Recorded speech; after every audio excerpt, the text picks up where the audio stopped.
Good day everyone. Welcome to our math class. I am KATRINA MANAPAT from BP11 AB Psychology, your professor for today. Today, we will be discussing the topic abstraction. To start, let me give you a brief introduction. Mathematics is often referred to as the language of patterns, and number sequences are a fundamental way of exploring these patterns. A number sequence is an ordered list of numbers that follow a specific rule or relationship. In this lesson, we will delve into the concept of abstraction, which is the ability to recognize patterns and simplify complex ideas by identifying the essential rules that govern them. Through this approach, we can analyze sequences, predict future terms, and apply these concepts to real-world scenarios such as finance, computing, and science. By understanding the logic behind sequences, we sharpen our problem-solving skills and gain insight into the structured beauty of mathematics. Now, let us begin.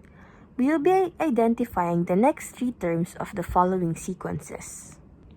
For sequence number 1, we have 9, 18, 27, 36, and 45. Notice that each term increases by 9. To find the next terms, we simply continue adding 9. 45 plus 9 equals 54. That is the next term. The second term, 54 plus 9 equals 63. And for the last term, 63 plus 9 equals 72. So, we can say that the next three terms are 54, 63, and 72. For the next sequence, we have 1, 2, 4, 7, and 11. This sequence grows by increasing differences. For example, 2 minus 1 equals 1. 4 minus 2 equals 2. 7 minus 4 equals 3. And 11 minus 7 equals 4. So the next differences are 5, 6, and 7. Adding these to the last term. For example, the last term we have is 11. 11 plus 5 equals 16. That is the next term. Next is 16 plus 6, because the next difference is 6, which gives us 22. And for the last term, 22, we add 7, because the next difference is 7, equals to 29. So, we can say that the next three terms are 16, 22, and 29. For sequence number 3, we have 100, 78, 54, 28, and 0. This sequence decreases, but the differences increase by 2 each time. For example, 100 minus 78 equals 22. 78 minus 54 equals 24. 54 minus 28 equals 26. And 28 minus 0 is equal to 28.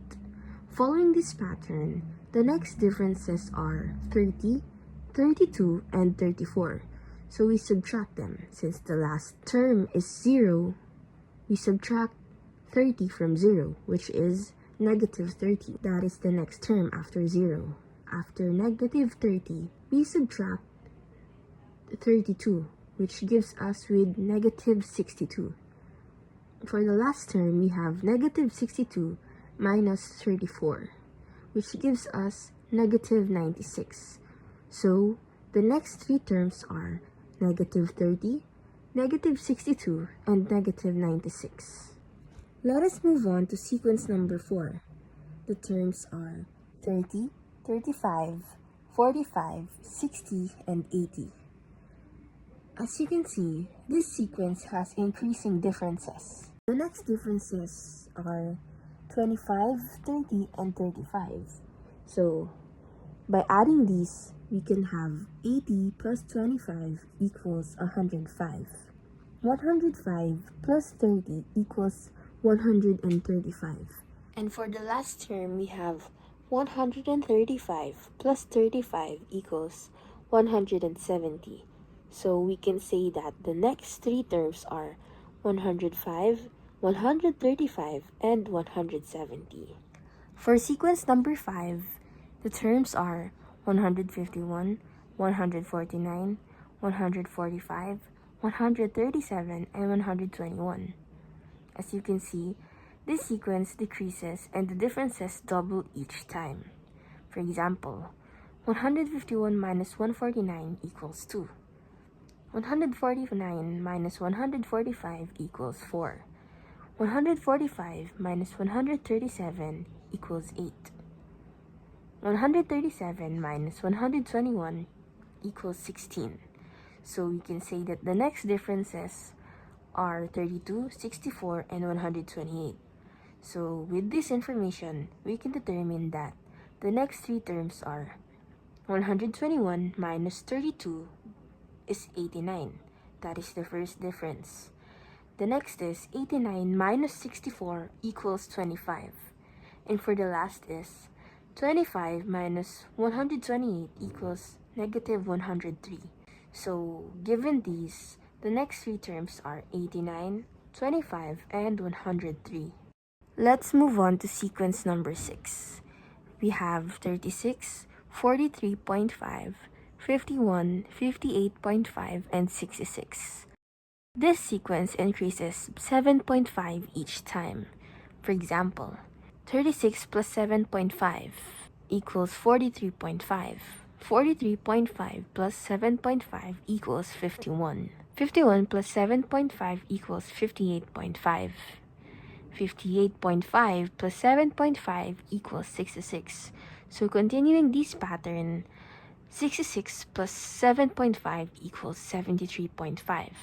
73.5 plus 7.5 equals 81. And for the last term, 81 plus 7.5 equals 88.5. So the next three terms are 73.5, 81, and 88.5. For sequence number 7, we have the terms 100.1, 100, 99.8, 99.55, and 99.1. The sequence decreases with increasing differences. For example, 100.1 minus 100 equals 0.1. 100 minus 99.8 equals 0.2. And 99.8 minus 99.55 equals 0.25. We have 99.1 minus 0.3 equals 98.8. 98.8 minus 0.35 equals 98.45. And 98.45 minus 0.4 equals 98.05. With this, we can say that the next three terms are 98.8, 98.45, and 98.05. For sequence number 8, we have 1 half, 11 halves, 23 halves, 37 halves, 53 halves. The differences between consecutive terms increase by 2 each time. For example, 1 half and 11 half. We can determine these by their numerators. So 11 minus 1 equals 10. 23 minus 11 equals 12. 37 minus 23 equals 14. And 53 minus 37 equals 16. Since for the previous terms, the differences were 10, 12, 14, and 16, the next differences will be 18, 20, and 22. Continuing the terms, we have 53 plus 18 equals 71. 71 plus 20 equals 91. And for the last term, we have 91 plus 22 equals 113. So, the next three terms are 71 halves, 91 halves, and 113 halves. For sequence number 9, we have 5 eighths, 13 eighths, 21 eighths, 29 eighths, and 37 eighths. We can say that the difference between the numerator of each consecutive term is 8. To get the next terms, we simply add 8 to each previous term. For example, 37 plus 8 equals 45. 45 plus 8 equals 53. And 53 plus 8 equals 61. So, the next three terms are 45 over 8, 53 over 8, and 61 over 8. For the last item, the terms are square root and 12 plus the square root and 24 plus the square root 36 plus square root 48.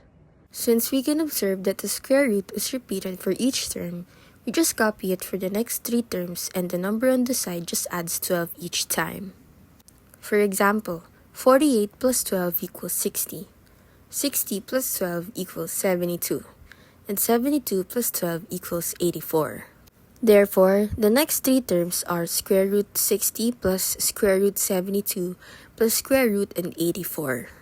To sum up everything, this is how we analyze and predict the next terms in sequences using patterns and mathematical reasoning. By identifying the rules behind each sequence, we can extend them logically. Understanding sequences is not just about numbers, it's about spotting relationships, which is a skill we use in many areas of life. These skills are not just useful in math, but also in problem solving in the real world. Thank you for listening, and I hope this helps you understand sequences better. For my reference, I used the book Mathematics in the Modern World, specifically page 12, containing all the numbers 1 to 10, which I discussed in this video. Again, thank you for listening. I am KATRINA MANAPAT from BP11 AB Psychology, signing off as your professor. See you on the next video!